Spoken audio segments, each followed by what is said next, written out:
अस्सलामुअलैकुम, कैसे हैं आप सब? उम्मीद करती हूँ सब बहुत अच्छे से होंगे। जैसे कि अब सर्दियाँ आ चुकी हैं, सर्दियों में होते हैं कुछ स्पेशल पकवान।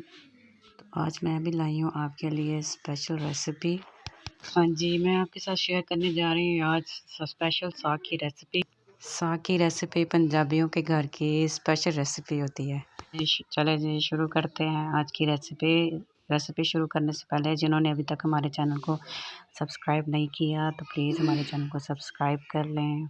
यहाँ पे हमने लिया है 2 किलो साग, 2 किलो पालक और ये लिया हमने बाथू से साग बहुत मज़े का बनता है और इससे साग बहुत जल्दी गल जाता है। साग, पालक और बाथू को हमने काट लिया है, काट के बारीक बारीक कट कर लिया है। अब हम इसको अच्छे से धो लेंगे ताकि सारी मिट्टी इसके ऊपर से उतर जाए। ये देखें जी, ये बन रहा है हमारा दस्ती चूल्हा साग के लिए स्पेशल। साग को पकने के लिए टाइम लगता है, इसी वजह से हम लोगों ने ये चूल्हा बनाया है, क्योंकि सिलेंडर पे जो आजकल महंगाई चल रही है तो सिलेंडर पूरा नहीं होता साग के लिए। काफ़ी कोशिश के बाद अब चूल्हा हमारा बन चुका है और ये जल चुका है।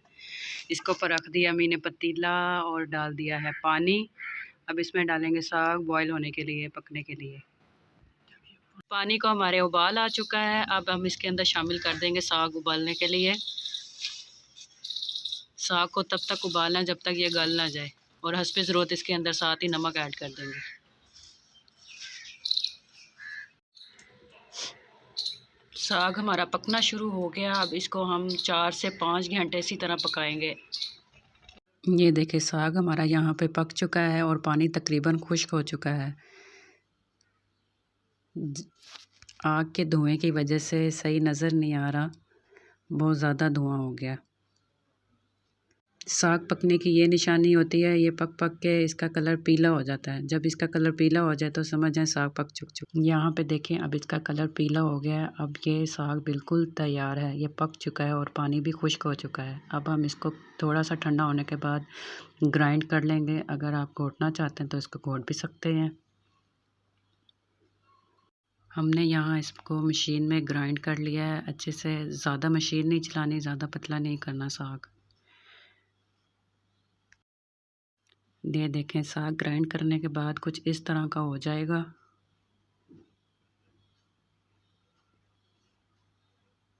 अब साग को ग्राइंड करने के बाद हम इसको लगाएंगे देसी घी का तड़का। तड़के के लिए हमने ग्रीन मिर्चें ग्राइंड कर ली हैं, अदरक ग्राइंड कर लिया है, उसको अब देसी घी में हम फ्राई कर लिए हैं 10 से 15 मिनट के लिए। फ्राई करने के बाद अब इसमें साग शामिल कर देंगे, उसको अच्छे से भून देंगे और पहले इसको भून के हल्की आंच पे रख देंगे पकने के लिए। जैसे ही इसका थोड़ा सा पानी खुश्क होगा तो हम इसको भून लेंगे अच्छे से। जब ये ऑयल छोड़ ले तो समझ आइएगा साग बिल्कुल हमारा तैयार हो चुका है। कुछ लोगों को ज़्यादा देसी घी पसंद होता है, ऊपर से मक्खन डाल के खाना पसंद करते हैं और देसी घी, इसीलिए मैं आपको यहाँ बताने जा रही हूँ। 2 चम्मच देसी घी लें, उसके अंदर थोड़ा सा ज़ीरा डालें और साबुत लाल मिर्च।